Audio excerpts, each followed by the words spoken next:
I showed up at my son's wedding because, despite everything, some foolish part of me still believed a mother should be there when her child gets married.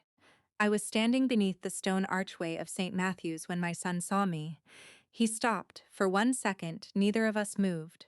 Then he walked toward me, not with surprise, not with happiness, with anger. "Mom," he said quietly, "what are you doing here?"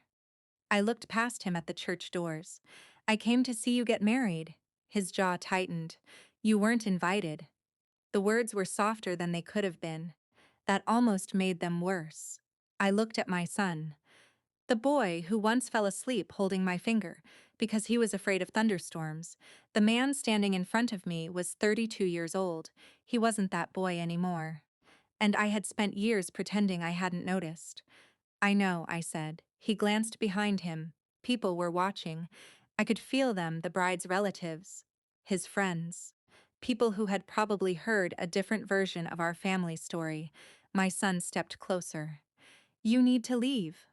I waited for the old instinct to take over, the instinct that had made me explain myself, apologize when I wasn't wrong, offer money when he was struggling, drive 3 hours when he called at midnight, stay silent when he blamed me for things I couldn't fix.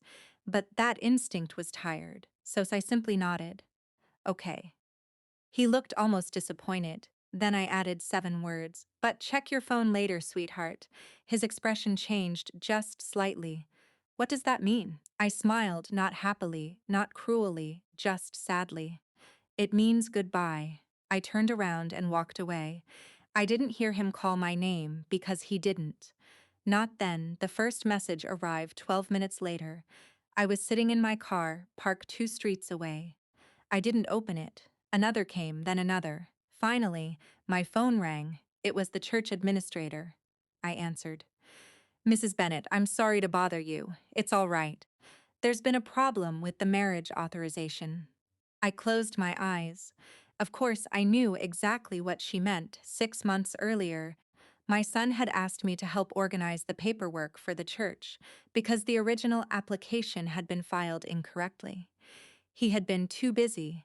His fiancée had been overwhelmed, so I had handled it. Not because I was invited to the wedding, I hadn't been.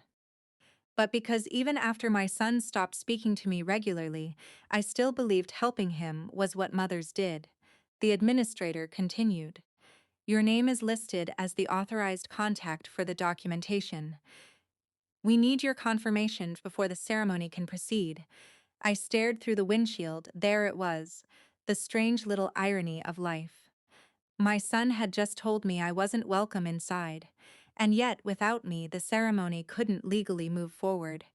For a moment I felt something dangerously close to satisfaction, then I hated myself for feeling it.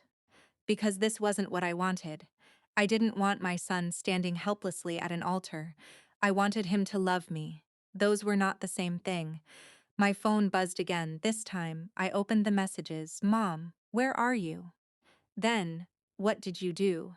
Then, "The church says you're the contact." I almost laughed.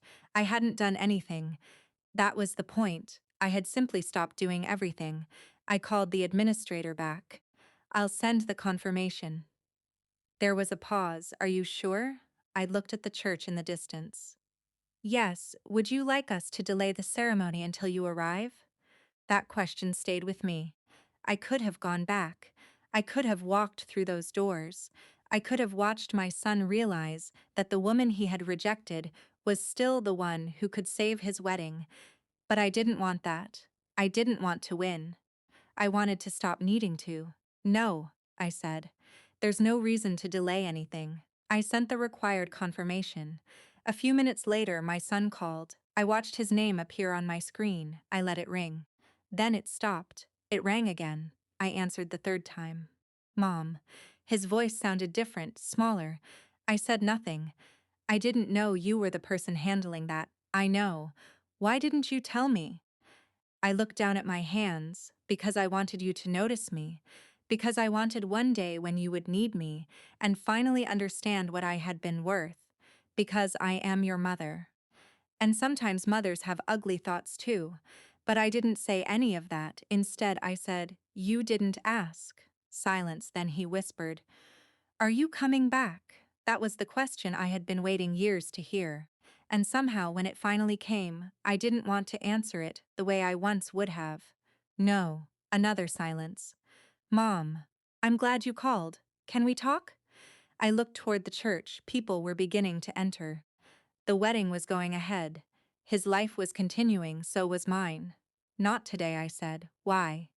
Because today is your wedding, but you're my mother. The words hurt, not because they were cruel, because they were true. I swallowed. Yes, I said. I am. Then I ended the call. I drove home alone. I didn't cry. I didn't feel victorious. I felt something stranger, me peaceful, terrified. For 32 years, I had confused being needed with being loved. That afternoon, I finally understood the difference. My son got married. I wasn't there, and perhaps someday we'll find our way back to each other. Perhaps we won't, but I will never again stand outside a closed door and beg someone to let me in, even if the person holding the key is my own child.